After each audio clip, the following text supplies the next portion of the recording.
Okay, we're live, so I'm going to start this session. Thank you. Good afternoon and good morning for those that are joining us from overseas, and welcome to the UNEP Global Roundtable. Welcome to this session titled A Legal Framework for Impact, Investing for Sustainability Impact. This session follows David Blood's keynote from a few seconds ago. What we will discuss here relates to creating a shift in the investment industry towards assessing and accounting for sustainability impact. We will discuss what that means and the extent to which legal frameworks enables investors to do so.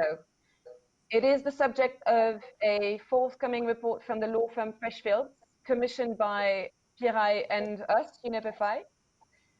We expect this report will contribute rigorous legal analysis to emerging practice, as well as recommendations for policy, regulatory, and legal reform where deemed necessary to accompany investors' climate and sustainability action.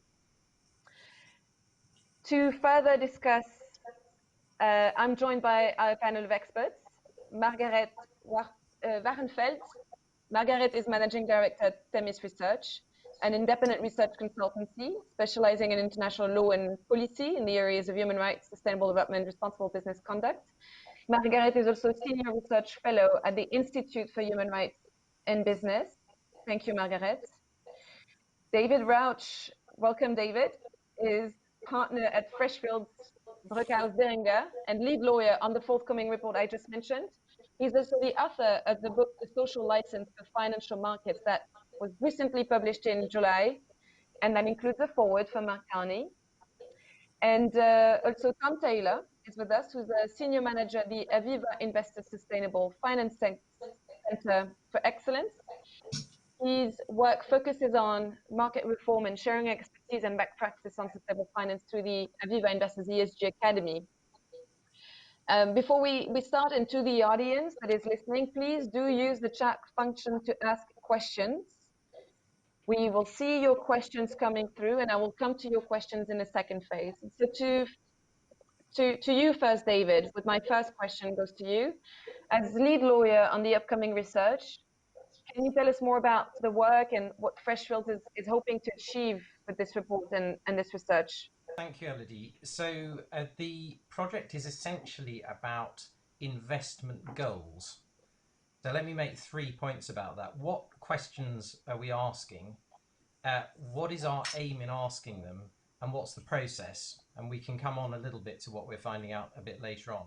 The question we're asking is essentially this. As a legal matter, can investors actively seek to achieve any goal other than generating an appropriate financial return for their beneficiaries? And in particular, can they seek to achieve sustainability goals in the way that they manage their portfolios, as well as achieving financial goals? In other words, taking the sustainability footprint of an investee enterprise, can an investor take active steps to help the enterprise to improve its sustainability footprint? Now, we've termed that sort of investing for sustainability impact. And we're using that concept of investing for sustainability impact as, if you like, a conceptual net to help us to identify across 11 key legal jurisdictions which laws allow for investors to do it and which laws prevent it. So that brings us on to the aim of the exercise. So the first aim of the exercise is to clarify just how much scope investors currently have intentionally to pursue sustainability goals as well as financial goals. And then the second aim is to identify ways in which the law could be changed to facilitate this. Now, as part of the process, we're also hoping to clarify how investing for sustainability impact is fundamentally different from most other forms of sustainable investment as they are practiced today. Now, sustainable investment as it's practiced today is essentially about generating financial return as efficiently as possible, and in some cases doing that in ways that reflect the values of investors. But as I think you can see from what I've just been saying about how we've defined investing for sustainability impact, the contrast is that with investing for sustainability impact, the investor is actively seeking to foster an improved sustainability footprint on the part of investee enterprises. So, in other words, investors are intentionally addressing enterprise sustainability impact. So that's the questions we're asking, the aim. What about the process we're going through? Well, as I mentioned, we're looking at the law in across 11 jurisdictions. We're looking at it as it applies to three key asset owner categories that control the bulk of the world's investable assets: pension funds, insurers, and mutual funds. And we're looking at the way that the law applies to three sorts of investment activity: investment powers, in other words, the power to buy and sell investments, engagement and stewardship powers, and policy work. And we're also considering the flow through of the law as it applies to those asset owners through to investment managers. Now, you'll probably appreciate from that the exercise becomes pretty complex pretty fast, and we can come back to that in a moment. One of the major challenges I think we're dealing with is the way that existing investment practice is dominated by approaches to portfolio management that are essentially based on the historic price performance and volatility of investments in a given market, but don't really take much account of long-term sustainability factors and the way that those could impact medium-term financial performance. And I use the word medium-term rather than longer-term financial performance these days because it increasingly looks as if that's what we're talking about. In other words, investment practice seems to be dominated, at least in terms of portfolio construction, by models that tend to edit out consideration of sustainability impact. Now, I described it as investment practice. Why is that relevant if we're looking at legal rules? Well, there's an interplay between the two because the way legal rules work is very often informed by market practice. And if market practice is saying that you ought to be doing something in a particular way, then that influences the way that legal rules get construed as well. Thank you, David. And indeed, in terms of market practice, I mean, there is a plethora of firms in the responsible investment industry, and here we come talking about investing for sustainability impact. So, can you help the audience with really grasping what it means in concrete process terms for Aviva to invest for sustainability impact? Thank you, Elodie, and thank you for the opportunity to speak about this interesting project. I think, as David has outlined, there are a number of ways in which market practice is evolving, and I think impact is an idea, a concept that, as you alluded to, Elodie, there are so many different terms and different ways in which it's used. You know, we will often hear about impact investing, and this project is looking at something slightly different.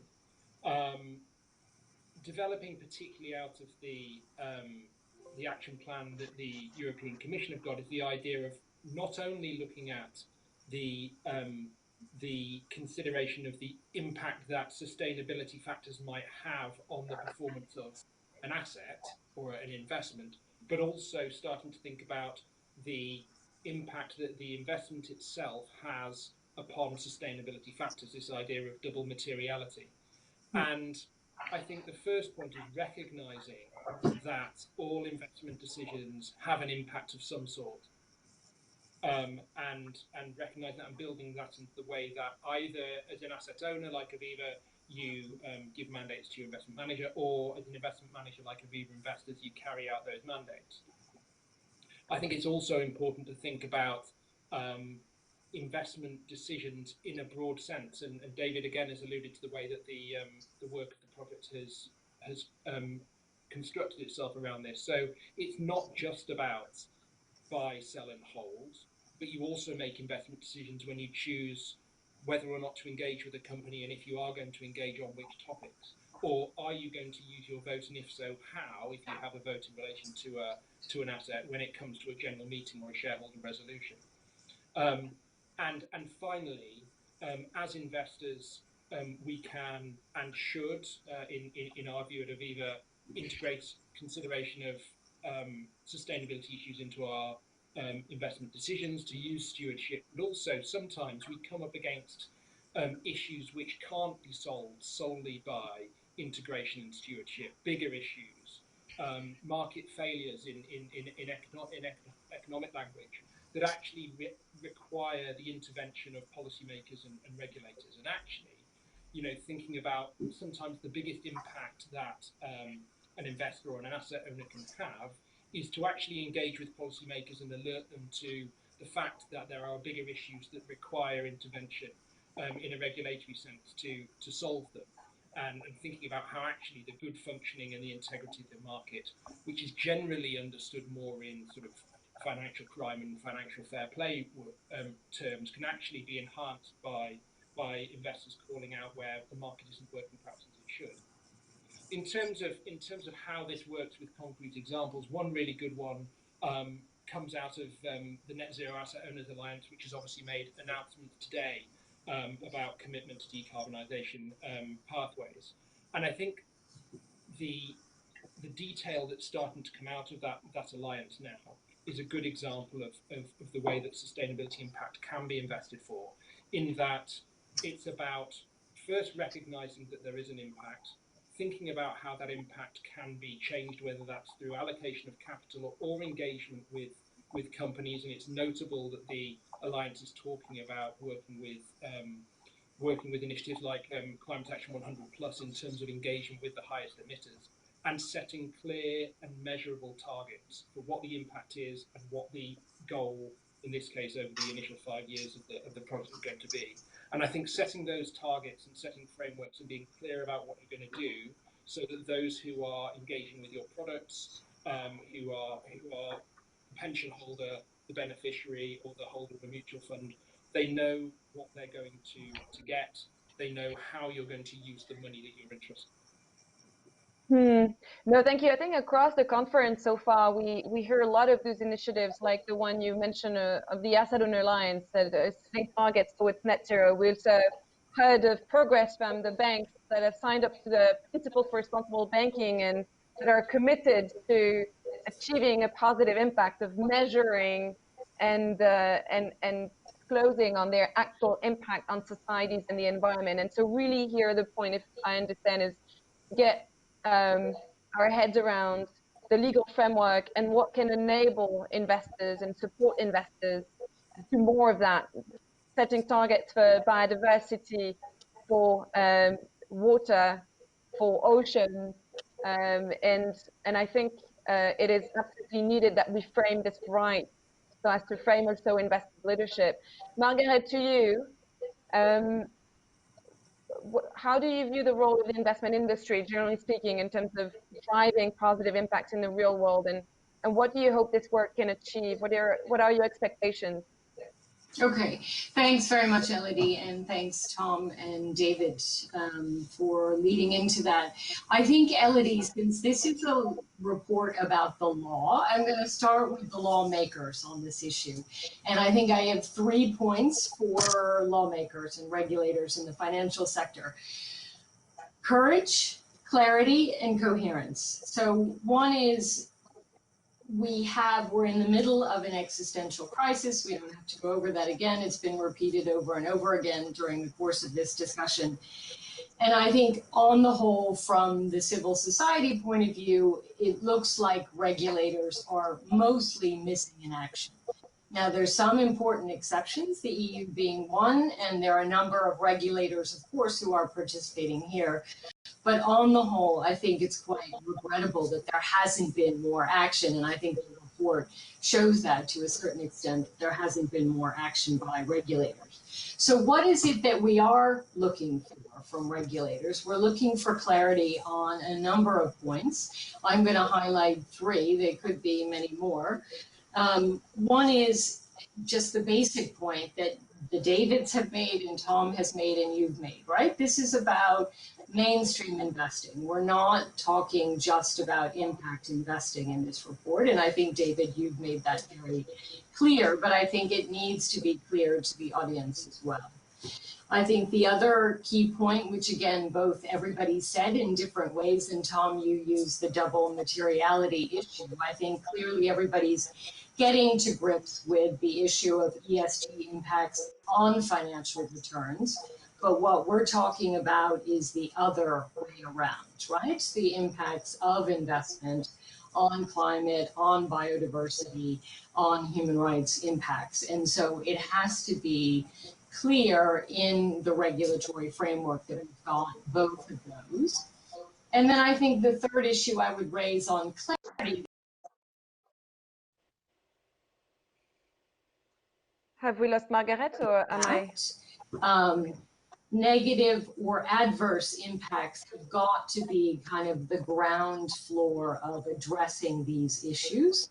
So as a priority on preventing or mitigating, minimizing adverse impacts, it's great, and we absolutely need to get to positive impacts, absolutely, but we can't get there without also addressing negative impacts. So having tear-jerkingly beautiful discussions about SDG and funds or SDG investments that talk only about the positive but completely ignore the negative part of those impacts of those investments is not going to get us where we need to go. So we need both.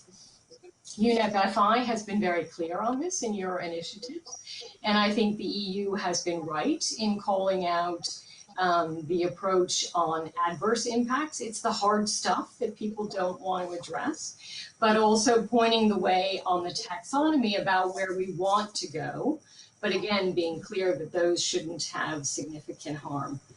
I'm going to come back to the other C word on coherence on the next round, but as you asked in particular on the investment industry, just quickly, again, we've got all kinds of very good exceptions participating in this roundtable, but on the whole, still seeing way too much focus on risk management to the investor rather than this issue of looking at positive impacts.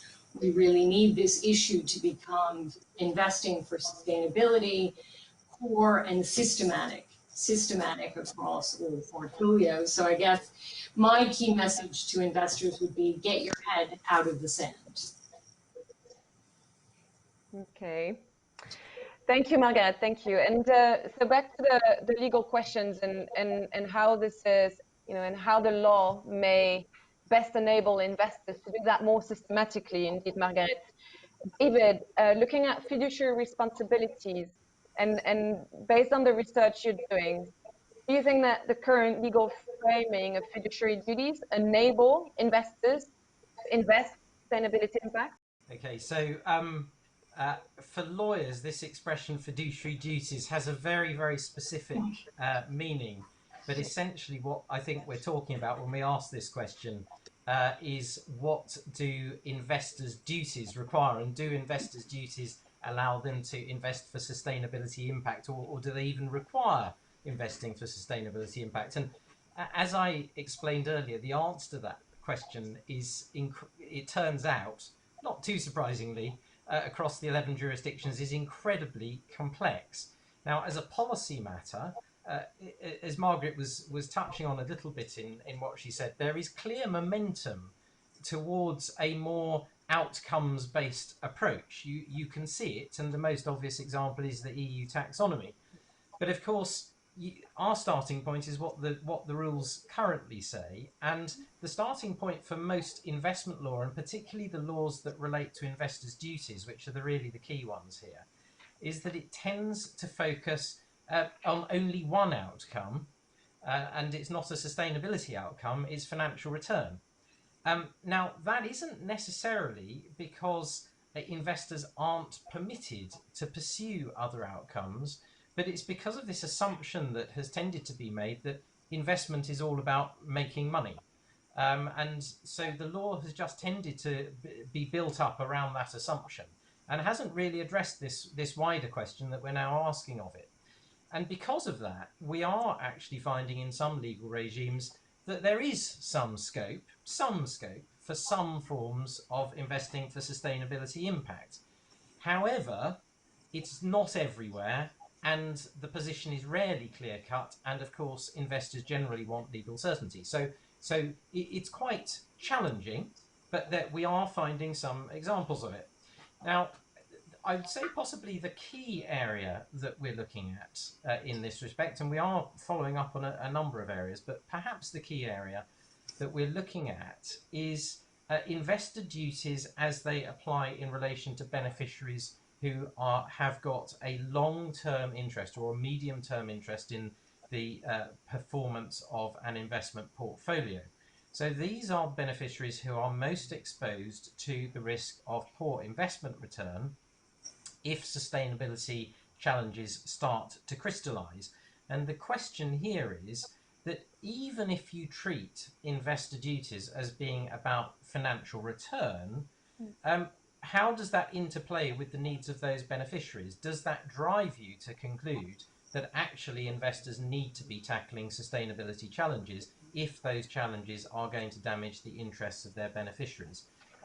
Now, I'm not going to answer that question for you today, but that is a key area of focus, and we think it is extremely important, and it's not something, I think, that has attracted the attention of this sort of review in the past. I should say that we're also looking very closely, and particularly in that connection, with the law as it applies to engagement and stewardship. This follows up on the point that Tom was making earlier. Not least because up to a point it tends to sidestep some of those discussions that I was highlighting earlier about portfolio construction, because in a sense you can engage in stewardship activities regardless of the construction of your portfolio. Obviously, powers of purchase and sale, capital allocation are helpful in supporting stewardship activities, but nonetheless they can, up to a point, go on in parallel. David, I'm curious. Can you give us some examples of those positive signs that you see in the law or in those jurisdictions that you're researching? Because I mean, Tom and Aviva are part of this initiative of investors that have set targets. So in some respect, preempts the law here, where they're already aiming for impact, and it seems the element of their responsibilities for doing that is clear. So can you give us signs of those positive? Well, I think that sort of activity is indeed based on this recognition that if you have got beneficiaries with a long-term interest in the performance of the portfolio, and if there are systemic issues out there that are foreseeably likely to damage the long-term performance of the portfolio, then there is potentially some sort of obligation to attempt to tackle them. And of course, investor alliances, because these are systemic challenges, no single investor can address them on their own. So investor alliance is the most effective way. But there are other areas, some surprising areas that people don't think of as investing for impact, include things like money laundering regimes that are absolutely intended to address social impacts. That is all about social stability, and those rules override the goal of investment return, because an investor has to take account of them. It cannot launder money, however profitable it might be. So we've got precedent for intervention in the investment process in order to achieve sustainability outcomes, and we're sort of building all of these little bits of the mosaic together in order to generate a wider picture of what it is at present feasible. Thanks. And so turning to you, Tom, what do you make of your fiduciary duty as an investor, and how do you interpret that in light of achieving sustainability impacts and indeed setting sustainability targets for your investment portfolios? So I think a lot of what David is discussing in terms of what the law does, and fiduciary duty is used a lot. I agree, David, it has a specific a specific meaning for lawyers. But in a way, fiduciary duties are what fills in the cracks, a bit like polyfiller, if you will, where you haven't got specific instructions from whoever's money it is. So if someone comes to Aviva and says, here's my money, I'm going to give you my pension money, and I want it invested in a particular way or not invested in particular ways, and we have appropriate products that will do that, then we're given a mandate, and Aviva then passes that mandate onto its investment managers to invest the money in that way. So it's perfectly possible within the confines of the wider legal framework, money laundering, of course, David, for us to construct products and portfolios that seek specific impact. And we see that with what is sort of generally known as impact investing, where a product you can put money into a product that will seek a positive, measurable social or environmental outcome, and the product will set that out, and people giving the money know what they're getting, and that's the mandate that they're given. But I think a lot comes down to David's point about long-termism. You know, when you are thinking about taking, for example, in the UK, auto-enrollment pension money from someone who's in their early 20s, who's not going to be retiring for 40, maybe even 50 years, and you think about what the consequences of that investment will be if some of the effects of systemic risks like climate change, biodiversity loss, you know, the degradation of soil and the oceans come to pass. You know, there is increasingly a body of research that shows that actually there will be significant financial impacts. You know, Aviva's done research showing essentially that the insurance model doesn't work in a 5-degree world. So there are commercial incentives on large asset owners to create a sustainable system so that their long-term business model exists. And actually, as you know, as we've heard from you know, from UNEP 5 and the PRI, actually, what use is a big pension in, you know, a Mad Max social dystopia? If the world's on fire, how good is it to be able to draw a substantial pension? So making sure that you're balancing the obligations we've got as stewards in the broadest sense of people's money with making sure that we're creating a world that they want to retire into, that they can live and prosper in, is a balancing act. And we obviously have to be very mindful of our legal and regulatory duties, but also the interests and preferences of our customers, and understanding those is something that's increasingly coming to the fore. And people are being more vocal about how they want their money invested, and understanding that they actually can invest in a way that chimes with their values. I'm just wondering, Tom, because we heard from Christina Figueres earlier, from Mark Carney. I mean, we're in the decade to deliver. We have 10 years. So, you know, do we even have time for reinterpretations of fiduciary responsibility? Do we even have time to discuss long-termism again and again? Like, should there not be just an impact, a duty for impact? Should there not be just an obligation for investors to seek to achieve the sustainability goals? Well, I think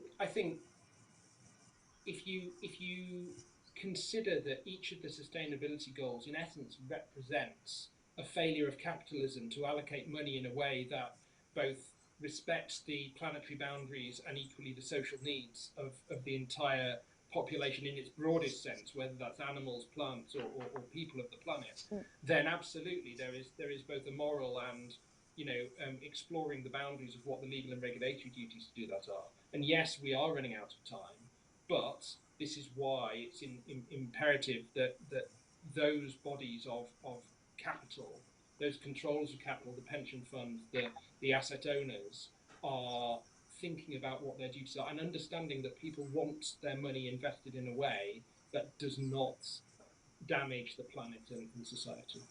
Thanks, Margaret. To you, do you see those changes, including in the policy and regulatory space, affecting the industry positively and rapidly enough? Or what do you think is missing?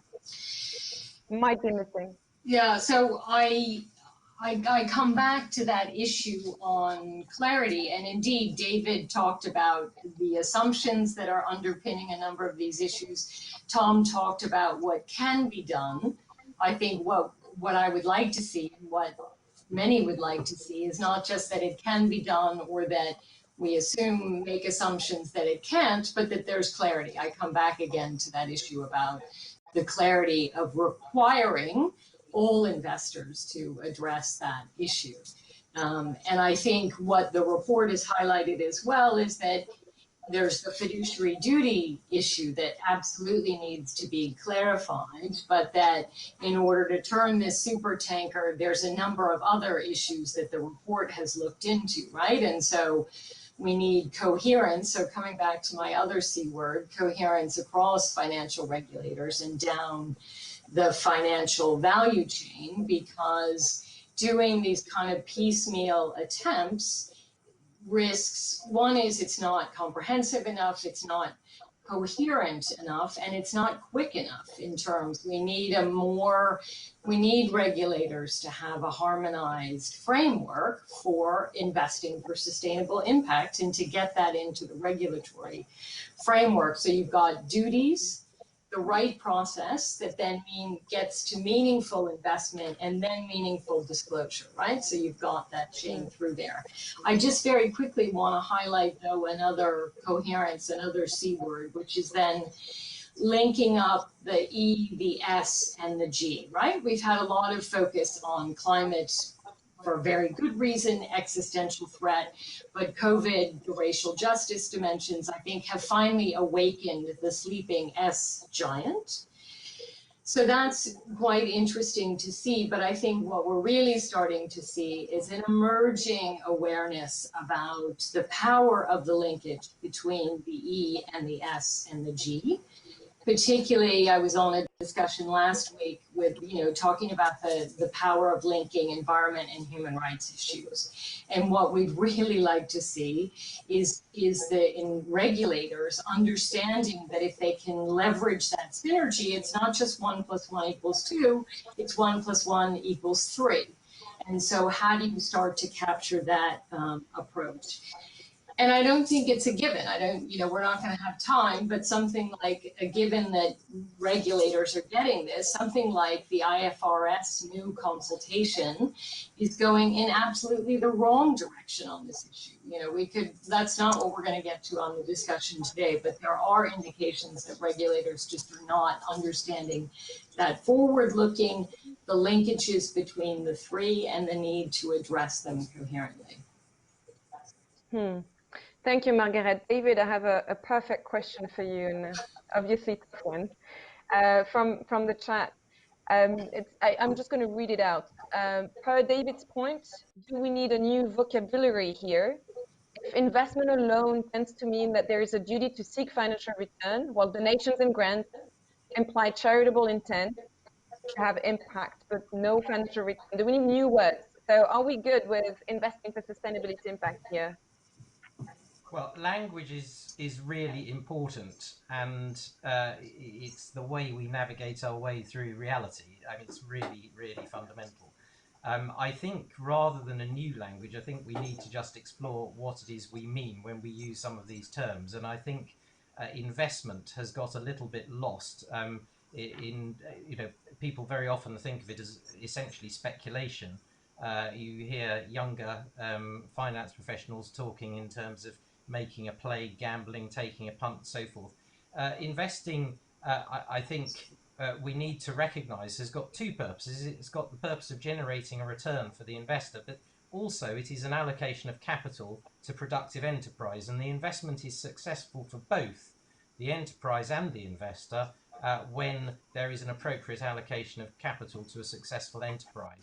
And I think we need to reconnect those two concepts when we're talking about investing.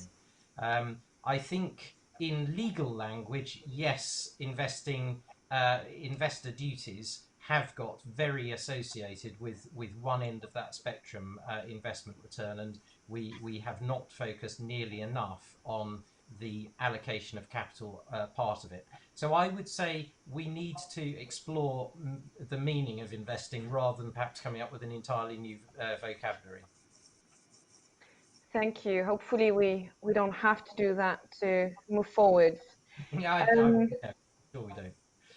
Okay, so we're coming to the end of this conversation, and so I'd like that each of you spend 1 minute on where you would like to see next steps.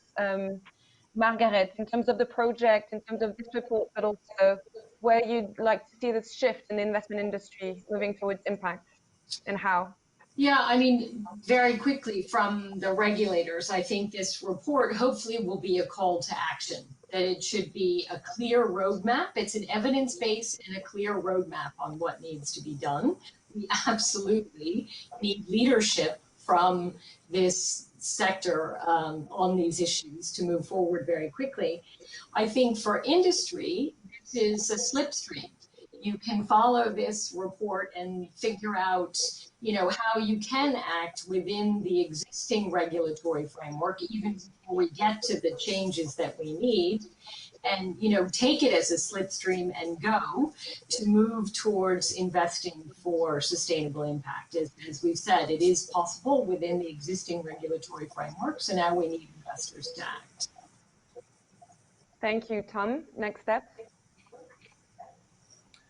I think it's twofold. I think it's the using the report to create the clarity and seek engagement with policymakers to give those clear policy signals to investors that they need, that this is important and it's going to continue to be important.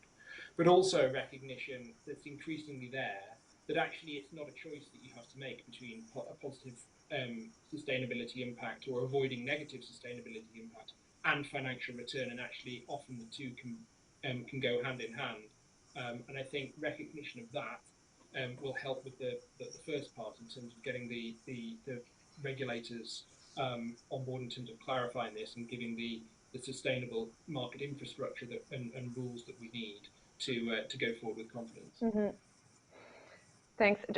What would be the biggest, I mean, the most impactful thing you think that policymakers could be doing, let's say in Europe, to enable Eviva to set targets on other issues beyond climate? What would be an example? I'm putting you on the spot, Tom. I'm sorry about that. You are. No, that's okay. I think it's the need for clear policy signals. So picking up on David's allocation of capital point, and the point I made before about market integrity and the market working properly and market failures.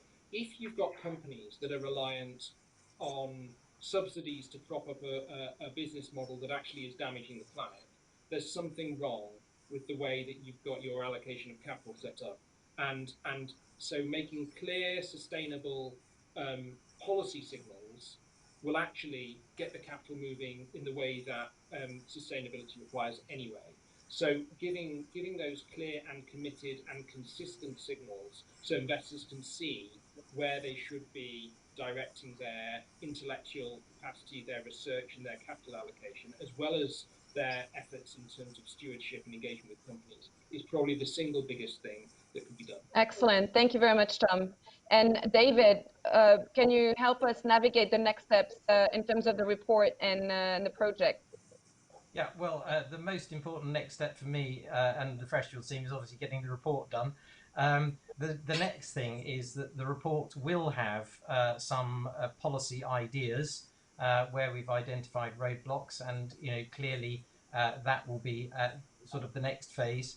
But I think for me, in some ways, the most important next step is to take this discussion of impact, outcomes, goals, and to change the paradigm for the whole financial services sector, because that's what is needed here. You can't change one bit and not the rest. The whole thing, there has to be ecosystem change. And I think what we need is a change of paradigm to recognise that finance is not just about making money. People bring a whole range of motivations to financial transactions. This discussion is certainly evidence of that. And shameless plug here, but it happens to be what I'm trying to write about in my book, how we draw financial goals and our wider aspirations for a life well lived together. Thank you, David. A change of paradigm. I look forward to putting this very concrete policy reforms and recommendations for actual regulatory action. Thank you so much, everyone, for joining us, and thank you for your leadership and for participating. Bye.